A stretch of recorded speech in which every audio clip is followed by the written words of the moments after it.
I want to start this video by discussing the differences between how Resident Evil 7 and Resident Evil 4 scare their players. I think Resident Evil 7 is probably the scariest game in the series. I've played it like 10 times and there are still parts of that game that creep me out. Resident Evil 7 is a much quieter game than Resident Evil 4, 5, or 6. It is a much simpler game. It was horror on a small scale. 7 is at its scariest when you're just slowly creeping forward in a dark corridor, listening to the scratching, creaking ambiance, knowing that you are being hunted, that somewhere nearby a monster is coming. Resident Evil 7 created horror through quiet moments, by taking horror back to its most basic elements: a haunted house, a dark night, a strange sound whose source you couldn't know, a feeling of being hunted, the grotesque and the decay, the perversion of the familiar. Those are the kinds of things that are at the foundations of horror. Before the release of this remake, I hadn't played Resident Evil 4 in years, maybe even a whole decade. My memory of Resident Evil 4 was that it was much more of an action game than a horror game.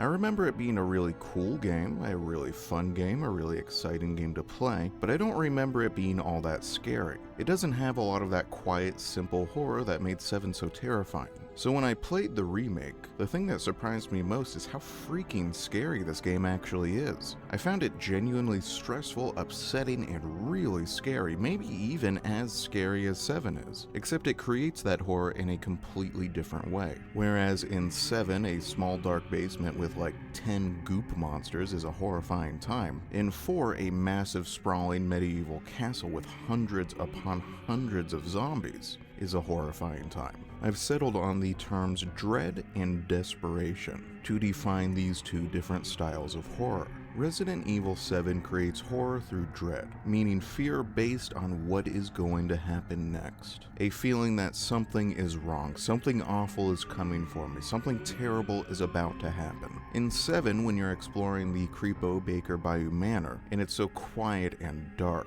and you know somewhere in here you're gonna get attacked by a monster, but you don't know where, and you don't know when it's gonna happen, but you know it's coming, and you feel that tension and anxiety slowly building up inside. That is dread. That is horror created through dread, and 7 is masterful at doing that. 4 creates horror through desperation, meaning fear based on what is happening right now. Fear based on being confronted with a seemingly impossible, overwhelming, and terrifying situation. I really like this definition of desperation. The feeling that you have when you are in such a bad situation that you are willing to take risks in order to change it. There is recklessness within desperation. It forces you, the player, to take risks, to do things you wouldn't do otherwise, to waste ammo. In 4, when you're trapped in a barn or a cabin or a dungeon, some cramped space without enough room and there's nowhere to escape to, and the game surrounds you with enemies, like dozens of enemies are dropping from the ceiling, and it feels like there is no end to them, and you're also facing some really tough, really dangerous enemy like the Chainsaw Ganados, and you don't feel like you have enough ammo or supplies to handle this situation, and it starts to feel impossible. That's desperation. That's horror created through desperation. And just as 7 is masterful at horror by dread, 4 is masterful at horror by desperation. Before I dig into how Resident Evil 4 uses desperation, I want to point out a couple spots where it actually does do horror by dread really well. There are a couple sections of this game which are quiet and dark, and where the horror is based on the anticipation that some terrible thing is about to happen. For example, the section where you control Ashley. Ashley has no weapons. She can't fight back. Her section is much quieter than the rest of the game. You're creeping through this dark maze-like library, and the whole time I was playing, I was like, okay, something is going to jump out at me here. Something is going to chase me through here. I don't know what it is, but I know it's coming. And of course, that building dread is paid off when these suits of armor wake up and start clanking after you. Another example would be down in the depths of the castle, when you're exploring this abandoned research lab. When I was down there, again, I was like, okay, there is definitely some kind of terrible genetically engineered monster down here. Something so awful that even souls are sealed away down in these depths. And that is paid off when an actual freaking xenomorph from Aliens shows up. You son of a bitch!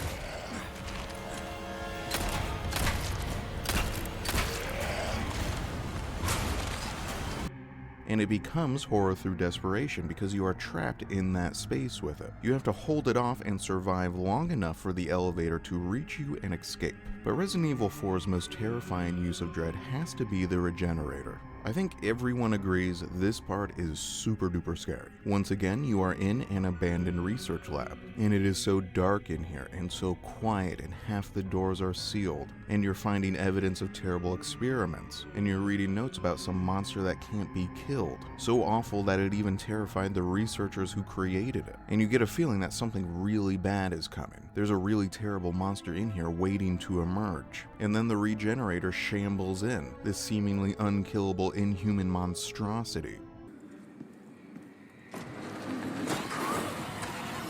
Fuck are you?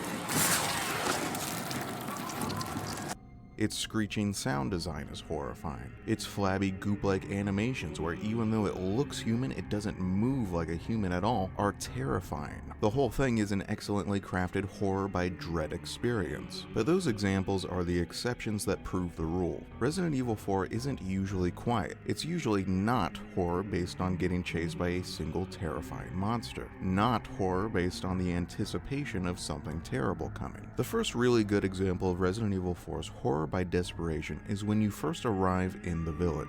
When you reach the village proper, you'll pull out your binoculars, and you'll see a bunch of creeps shambling around and lighting this police officer on fire.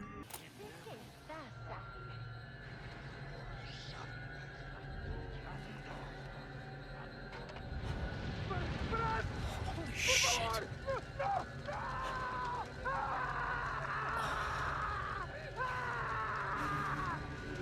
It's a pretty intimidating setup. Nowadays, I suspect almost everyone knows that you can get through this part by just running in circles and playing keep away with these idiots until the church bell rings and they wander off. And it's actually pretty goofy fun. You never have to take a single shot, there's no reason to ever get hit. Of course, the remake probably brought in a bunch of new players who are experiencing this for the first time, and they won't know that. And maybe the first time you ever played, you tried to sneak by the villagers, but inevitably you get caught. Then maybe you thought, well, I'll just kill them all. These villagers aren't that dangerous, they only take a couple shots to go down. You've probably built up a decent supply of ammo by this point. You're probably gonna be okay, but after a couple minutes of blasting away at these villagers, you start to realize, holy crap, they just keep coming. And not just a few of them, there are dozens of these guys, and there is no end to them. It doesn't matter how many you kill, you make no progress. Your supply of ammo and healing items rapidly vanishes. It starts to seem like you're not going to be able to handle this. All of a sudden, you get completely surrounded, you start to panic. Maybe you make a run for it, but you'll discover that there's nowhere to run to. Every path either goes in a circle or leads to a dead end. You are locked in here, there's no escape. And more villagers keep coming, they are everywhere. And then, just as it seems like things can't possibly get any more dire, this happens.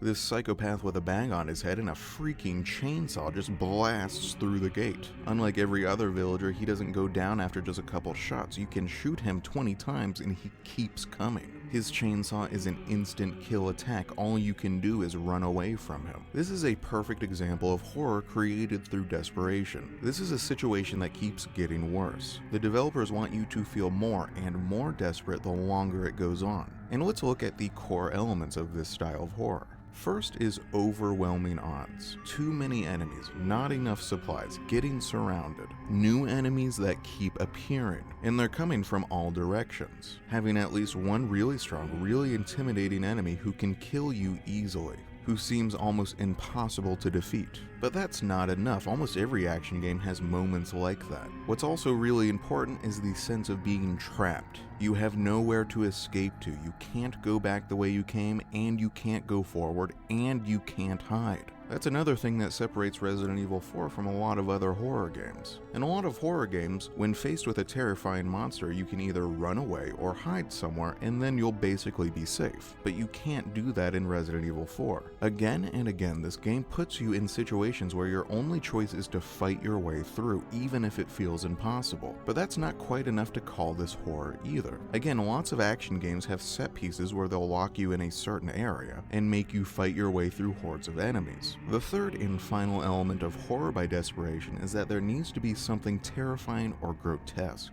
in the design of the enemies or setting, which you can see here. These villagers look dirty and sickly, there's something off about them. And of course, this entire horrific series of events is transpiring beneath the burning corpse of this police officer. That's a grotesque design within the environment. So, to summarize, the three elements of Horror by Desperation are overwhelming odds, entrapment, and grotesque visual and audio designs. Leon's arrival in the village is a fantastic example of horror by desperation, because it clearly demonstrates each of those three elements. I want to move away from Resident Evil 4 very briefly to discuss another game in the series. Let's look at Resident Evil 8. Early on in Resident Evil 8, while exploring the village in that game, you'll start to get attacked by these beast men. So you'll kill a few, but then they just keep coming. No matter where you go, they chase you down, they surround you, there's nowhere to escape to, you'll start to panic. You'll start to feel desperate. Eventually, this absurdly huge beast man with his comically oversized hammer will bounce in. And that feels a lot like the moment when the Chainsaw Ganado shows up in 4.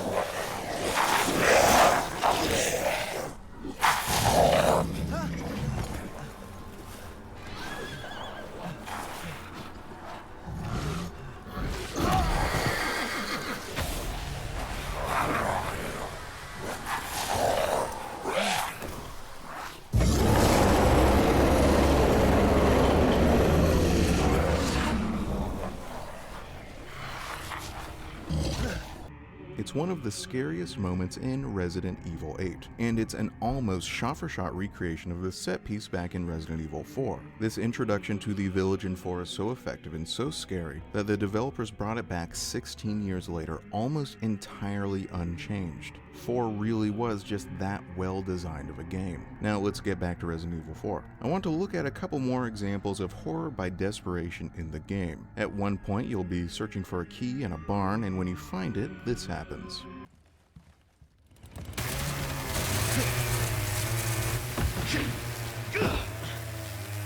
Great.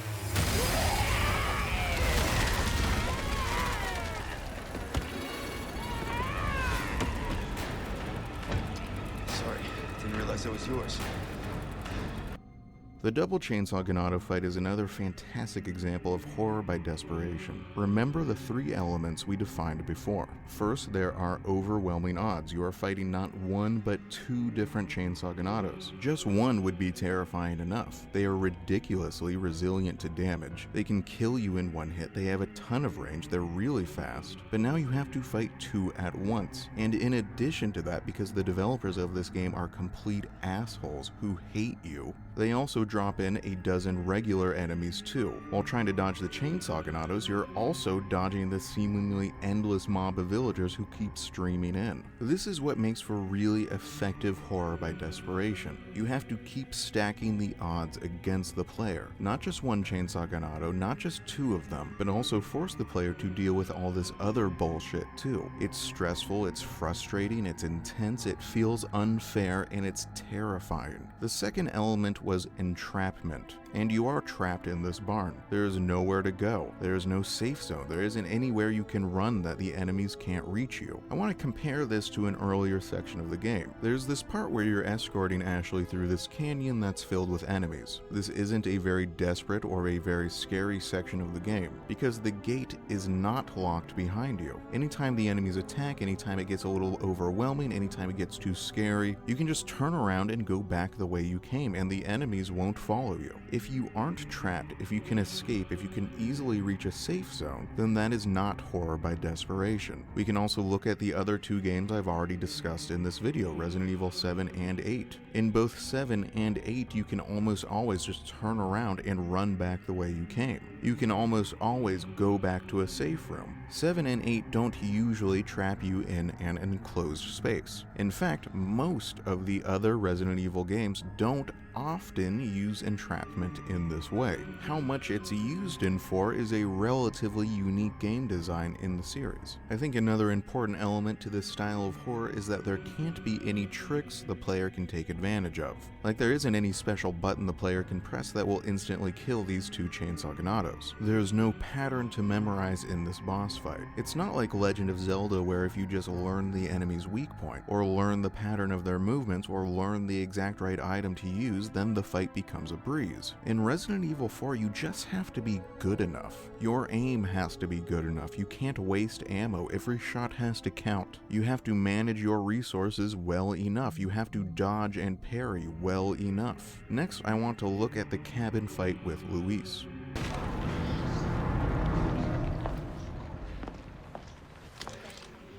Okay, it's game time.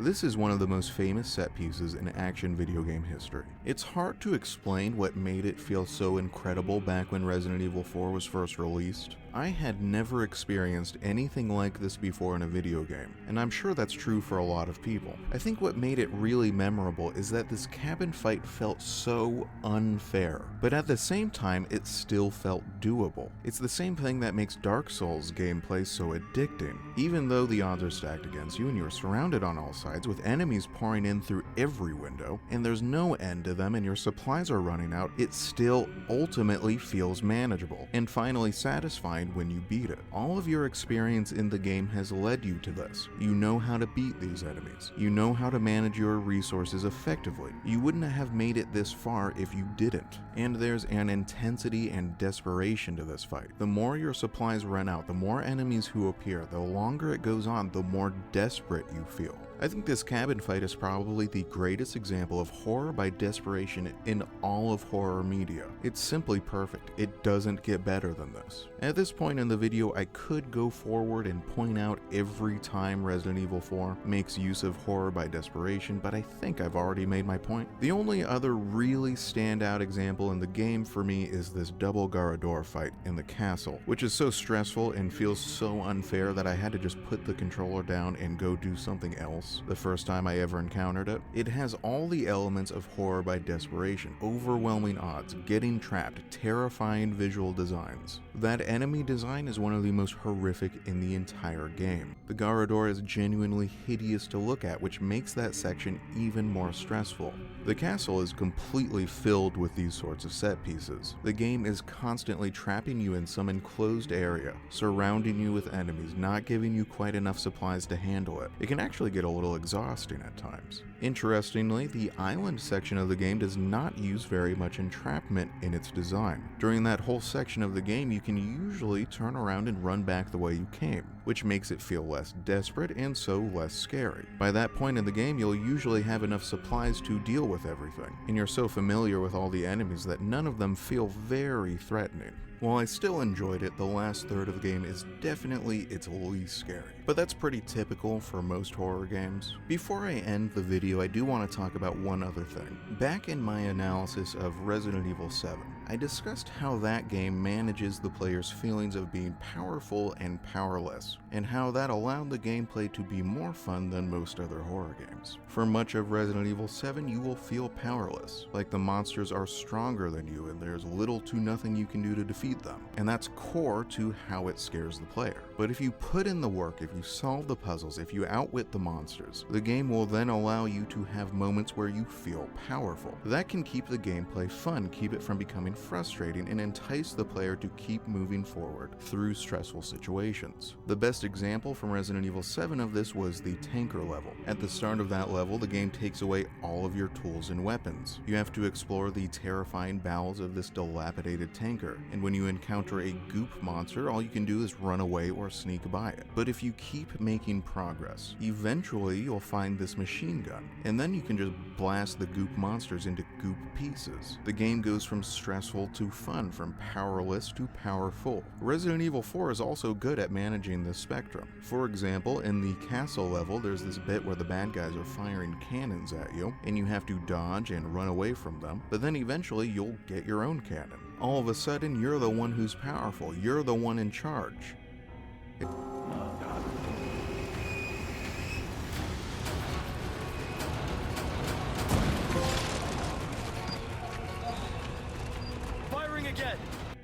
It's a really fun about-face that most horror games wouldn't do. Most horror games are allergic to ever letting the player feel powerful. The same thing happens again later in the castle level. There's a section where you're navigating the battlements, and this piece of crap troll is chucking rocks at you.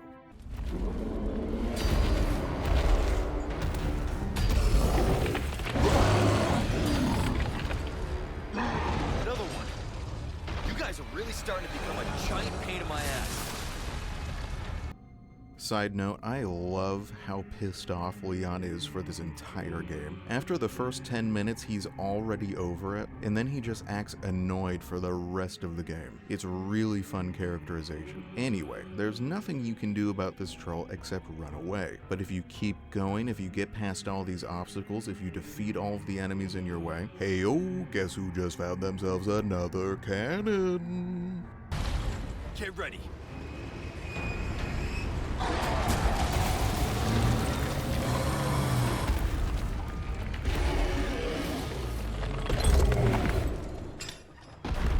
Adios, you son of a bitch. Resident Evil 4 manages this in subtler ways too. Like the weapon upgraded system affects your sense of power as well. If you explore and collect money and treasures, the game rewards you with more powerful weapons, which makes enemy encounters easier and thus less scary. But only for players who put in the work. Only for players who stick with it. It's a horror game that rewards you by, in some ways, actually becoming less scary. But the absolute best example of this is towards the end of the game when this attack helicopter shows up.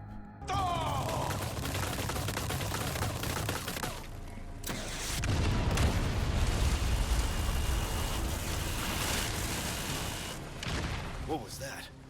Sorry, bad traffic. One combat chopper compliments the Hunnigan. Call me back, and I'd show these assholes what we got. Hunnigan. I owe you one.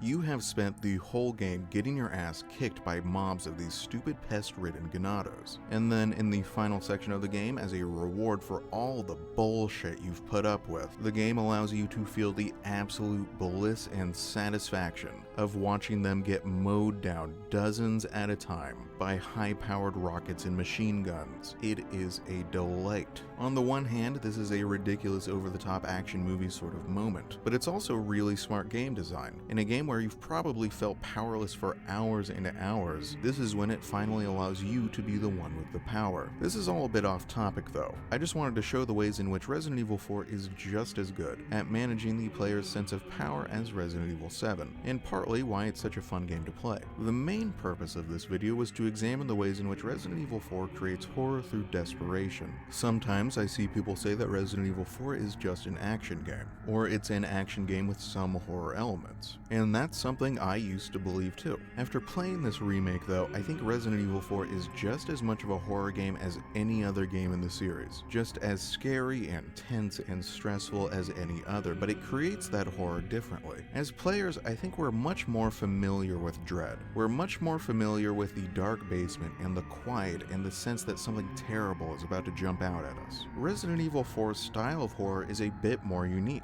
It's proof that it's possible to be a ridiculous over-the-top action game and still be really scary at the same time. This also leads me to believe that Resident Evil 5 and Resident Evil 6 could have been much better horror games if the developers had stuck with this same kind of game design. 5 and 6 really are just action games with occasional horror elements. They have just as much action as 4, but aren't able to create that sense of horror through desperation the way 4 did. If there ever is a Resident Evil 5 remake, I hope the developers will learn some lessons from this remake of 4, and how it managed to create horror through its action gameplay.